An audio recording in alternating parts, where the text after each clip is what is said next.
Continuando, continuando con el análisis del lote óptimo, tenemos que considerar que en su cálculo, tal como recién lo vimos, participan componentes que tienen dinamismo. Recién se acaba de ver este gráfico donde notábamos la participación de algunas de las variables, tal como el costo de mantenimiento, el costo de formulación, llegando a un lote óptimo que representa la cantidad ideal en la que nos tenemos que abastecer. Ahora bien, cuando pasamos a esta otra diapositiva, notamos que una de las variables, como puede ser el costo de transporte, que puede estar teniendo un componente en muchos casos fijo, si es que estamos comprando en una unidad que corresponde a un contenedor de 20 pies o de 40 pies, cuyo costo tiene que ver con el total de la unidad de carga independientemente de la cantidad que contenga ese contenedor, de manera que actuaría prácticamente como un costo de formulación. Ese costo, al oscilar, al variar el costo, incidiría en el lote óptimo. Notemos que en el caso de una empresa que estuviera actuando en un contexto donde el costo de mantenimiento de inventario se mantiene estable durante un tiempo y donde el costo de transporte de la mercadería cae, al caer el costo de transporte se traslada hacia abajo la curva del costo de formulación, por lo cual ya la cantidad óptima deja de ser la original y tenemos un nuevo lote óptimo que representa una cantidad más baja. ¿Por qué una cantidad más baja? Porque en la medida en que el costo de transporte es menor, pasa a ser aceptable traer en lotes más pequeños porque la incidencia del costo de transporte se diluye, se hace menos notoria, impacta menos sobre cada unidad de producto transportado. Esto se marca para entender que una vez que uno calcula un lote óptimo, no estamos hablando de una cantidad que va a quedar fija eternamente, sino que momento a momento, por los cambios que se produzcan en el entorno, se va a ir alterando la cantidad conveniente de abastecimiento. Y esto del monitor de variables que incluimos aquí tiene que ver con el tablero de comando, de lo cual vamos a hablar más adelante, y representa la necesidad de monitorear el comportamiento de las variables que inciden sobre la gestión de inventarios para ver cómo cambia esa cantidad ideal en la que nos debemos abastecer. Pasamos a un gráfico con el que se suele representar la gestión de inventarios y donde vamos a explicar los principales aspectos, ya que son importantes y nos permiten comprender mejor de qué se trata esta gestión de inventario. Este gráfico es el que se denomina gráficos de dientes de sierra por la forma en que evolucionan este abastecimiento de mercadería, el consumo de la mercadería y el abastecimiento. Nótese que estas líneas verticales están representando el abastecimiento de mercadería por parte de la empresa en un lote de un determinado tamaño. Esta sería la cantidad de compra. Lo que tenemos reflejado aquí sería la cantidad en la que se abastece la empresa. Entonces esta empresa definió una cantidad en la que se va a abastecer y regularmente recibe esta mercadería, la va consumiendo con el transcurso del tiempo hasta quedarse con un inventario prácticamente en cero, momento en el cual llega el siguiente abastecimiento y vuelve a llenar los depósitos hasta esa cantidad, se vuelve a producir un agotamiento de la mercadería en el tiempo, llega un nuevo abastecimiento, se llenan los depósitos nuevamente o se llenan como una forma de expresarlo, pero a ver, no es que se llena el depósito, ¿no? Sino que llega la cantidad esperada, esa cantidad óptima en la que la empresa se está abasteciendo, se consume y así sucesivamente durante todo el periodo. Vamos a ver que una empresa que compra en un determinado tamaño de lote va a tener un nivel de inventario promedio que va a ser el equivalente a Q sobre 2, como está expresado acá. O lo podríamos decir de otra forma, podríamos decir lote sobre 2. O sea, si la empresa compra en un lote de 1000 unidades y se abastece de 1000 unidades, el inventario promedio que va a tener esa empresa, de acuerdo a los cálculos que realizamos con esta fórmula del EOQ, el lote promedio que va a tener va a ser de 500 unidades. O sea, dijimos, lote de 1000 unidades, tamaño del lote de 1000 unidades, el inventario promedio va a ser de 500 unidades, porque el inventario promedio está expresado como lote de compra, lote de abastecimiento sobre 2, que es la línea azul que está representada aquí en el centro de este gráfico. ¿Qué más vamos a anotar en este gráfico? Vamos a anotar lo que se llama momento de reabastecimiento, que va a ser el momento en el que va llegando cada pedido formulado por la empresa.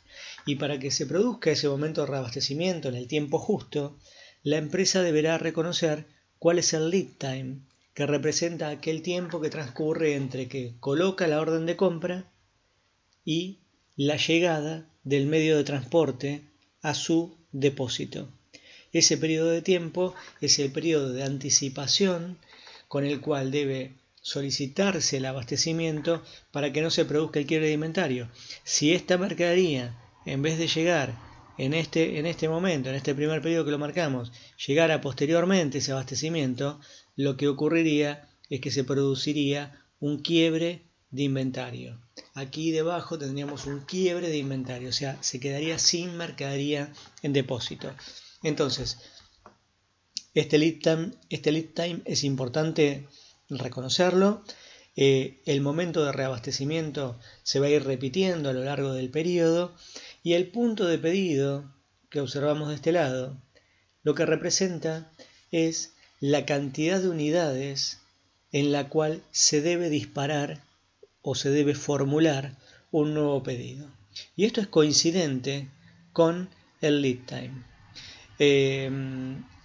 Uno al evaluar cuál es el punto de pedido en una empresa, esta cantidad que estamos reflejando acá y que vamos a seguir explicando en un momento con un ejercicio práctico, lo que está haciendo es contar o generar un dato cuantitativo que permita en el sistema informático cargar un punto de alarma en el cual debamos realizar la orden, el pedido al proveedor, ya que si lo realizáramos con posterioridad, el lead time de abastecimiento va a hacer que nos quedemos sin inventario de producto, que se produzca un quiebre de inventario antes de que llegue el reabastecimiento. Por lo tanto el lead time en cuanto al análisis de tiempos como el punto de pedido en cuanto a un análisis de cantidades tienen que ver con una anticipación o un cálculo relativo a garantizar el momento de reabastecimiento. Siguiendo con los conceptos, vamos a trabajar permanentemente en la gestión de inventario con gráficos de dientes de sierra. Vamos a calcular el punto de pedido y la cantidad de pedidos en el año, y esto es algo interesante porque vamos a ver que cuando calculemos el lote óptimo vamos a tener una cantidad de unidades. Ahora, si hacemos un cálculo que tome al consumo del periodo, que es todo aquello que vamos a utilizar en el año, y lo dividimos por el lote óptimo, nos va a dar la cantidad de pedidos. ¿Está bien? O sea, consumo del periodo sobre lote óptimo nos da la cantidad de pedidos.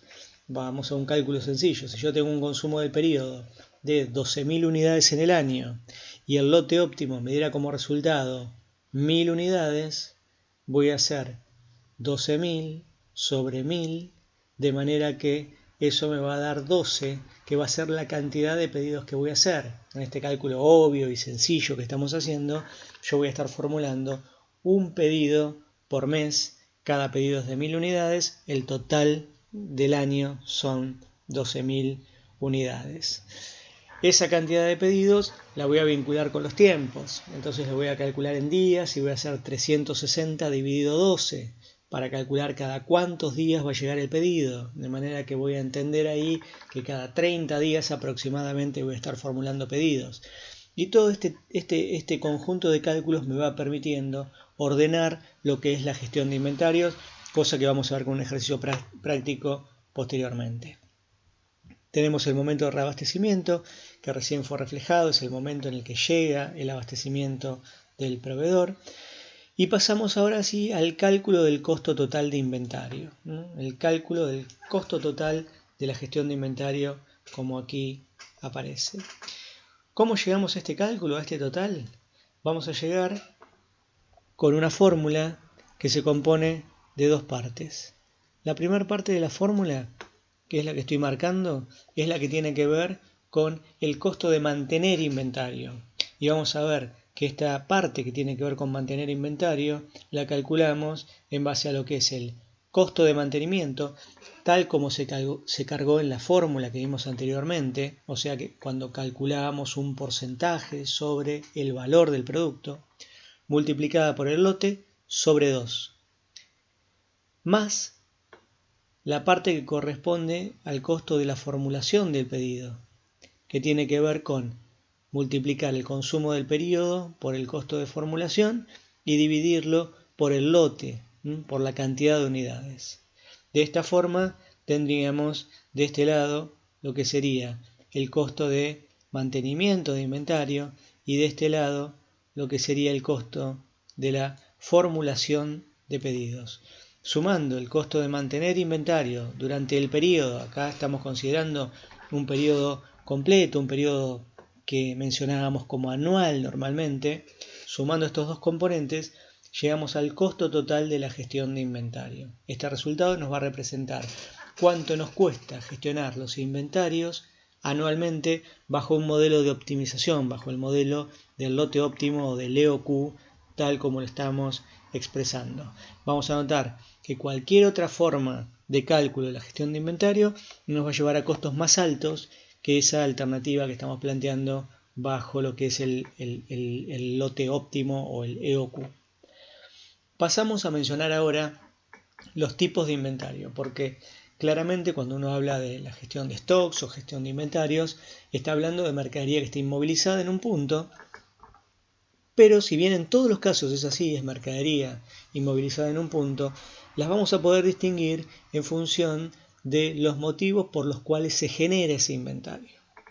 Por un lado podemos tener lo que llamamos inventario de ciclo en primer lugar.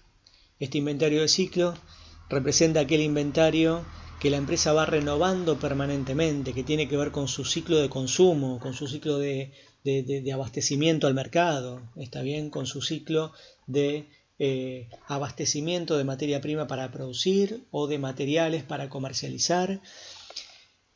Este inventario de ciclo está representado por lo que es el lote.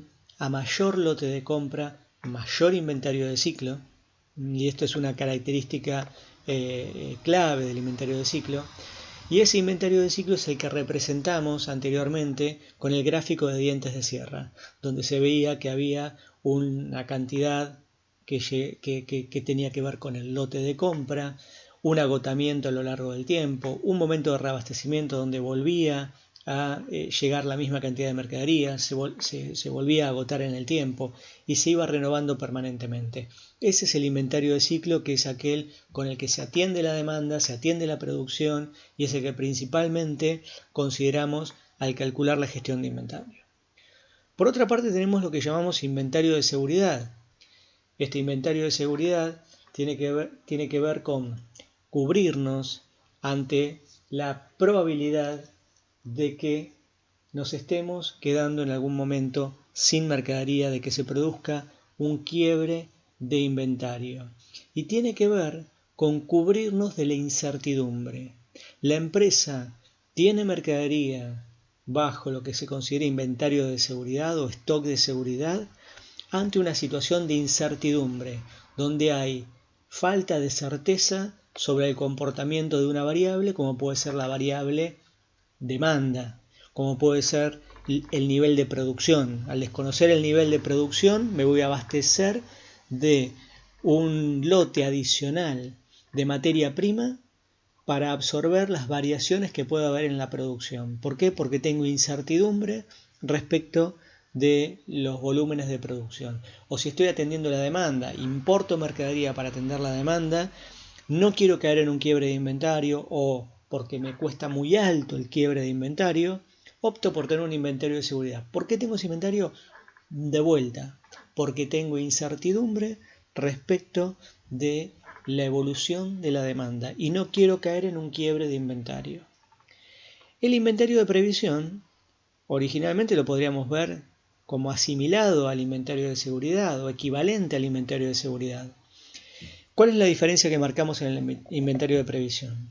En el caso del inventario de previsión, nosotros estamos observando una probabilidad cierta o tenemos antecedentes o datos históricos que nos hacen prever una oscilación en el abastecimiento o una oscilación en la demanda. Por ejemplo, si yo estoy en un mercado estacional donde mi abastecimiento corresponde a productos que voy a conseguir o que voy a tener en falta de acuerdo a una estación del año, yo voy a hacer una previsión y voy a estoquearme por el hecho de que conozco con relativa certeza o con un alto grado de certeza que va a haber faltante de ese producto. Por lo tanto, me anticipo ese faltante, me voy a abastecer y corresponde a una previsión. No corresponde a una incertidumbre como es el caso del inventario de seguridad. El inventario de previsión se da fundamentalmente en los casos de empresas que trabajan en un escenario de, ¿cómo se llama? Un escenario en el cual hay estacionalidades, justamente, estacionalidades como se había mencionado, y en cuyo caso se deben hacer las coberturas necesarias para evitar el quiebre de inventario. Siguiendo, tenemos el inventario en tránsito, que es el inventario que se encuentra en viaje, en movimiento de un punto a otro. Tenemos que reconocer que en el comercio internacional permanentemente hay inventario en tránsito. Los largos tiempos de tránsito en el comercio internacional hacen que este inventario tenga una incidencia mayor que en cualquier abastecimiento de índole local, y pensemos que siempre comprador o vendedor en una transacción internacional están asumiendo el costo de inventario en tránsito. Uno u otro lo está asumiendo, o en algún caso ambos lo pueden asumir. Es también mercadería que está estoqueada, que está demorada en algún punto, pero que en todo caso en el inventario en tránsito se puede reconocer el agregado de valor que tiene que ver con la movilidad de la mercadería de un punto a otro. No deja de ser capital inmovilizado y mercadería de la que no podemos disponer y que se encuentra almacenada, en este caso en un medio de transporte. Inventario de producción en proceso, que tiene que ver con aquel inventario que se va transformando de una etapa a otra del proceso de producción. Pensemos que en un abastecimiento de mercadería ese inventario en proceso, o sea, en el caso de que una empresa se abastece de materia prima, al pasar a procesar esa materia prima, se le van agregando costos que incluso tienen que ver con la mano de obra, con los materiales, que van incrementando el valor de ese componente y que está en proceso. Por ser esta una asignatura que se enfoca en la gestión logística internacional, con mira en los negocios internacionales, y al ser el inventario de producción en proceso muy típico del ámbito productivo, no nos vamos a detener tanto. Sí nos interesa lo que llamamos inventario de la cadena comercial, que es aquel inventario que se mantiene almacenado entre uno y otro de los eslabones que componen una cadena comercial. Si pensamos en una cadena comercial constituida por un fabricante, un distribuidor, un mayorista, un minorista y recién finalmente un consumidor final, vamos a ver que en esa cadena comercial cada uno de los integrantes va a manejar un inventario, va a tener criterios para el manejo de inventario, y uno podría hacer la sumatoria de los niveles de inventario de cada uno de los eslabones de esa cadena comercial y llegaría a un total que tendría que ver con la rentabilidad de la cadena, con los riesgos que asume esa cadena, con los servicios que puede estar brindando esa cadena, notándose que si esa cadena comercial estuviera integrada y hubiera comunicación, seguramente los niveles de inventario serían menores porque habría certezas sobre los volúmenes de transacción que se van dando en el punto final de la cadena, por ejemplo, lo que estaría consumiendo el consumidor final. Entonces, de esa forma, el inventario de la cadena comercial tendería a ser más bajo, ya que todo se optimizaría de acuerdo a lo que es la demanda real. En una cadena que no esté integrada, donde no hay comunicación entre los eslabones comerciales, cada uno administraría su demanda a ciegas, sin conocer qué es lo que está pasando en otros extremos de esa cadena comercial. Por lo tanto, los inventarios totales tenderían a ser mayores y, por ende, la eficiencia de esa cadena comercial tendería a ser reducida o menor aquella en la cual se produce una integración. Con esto repasamos los tipos de inventario, tenemos una mirada ya general de cómo se conforman. Explicamos cómo calcular el lote óptimo y vamos a pasar en siguientes diapositivas a ver ejercicios de aplicación que nos permitan conocer de mejor manera cómo poder lograr una buena gestión de inventarios aplicada al comercio internacional. Continuamos con los cálculos y con algunas distinciones más que vamos a notar en futuras diapositivas.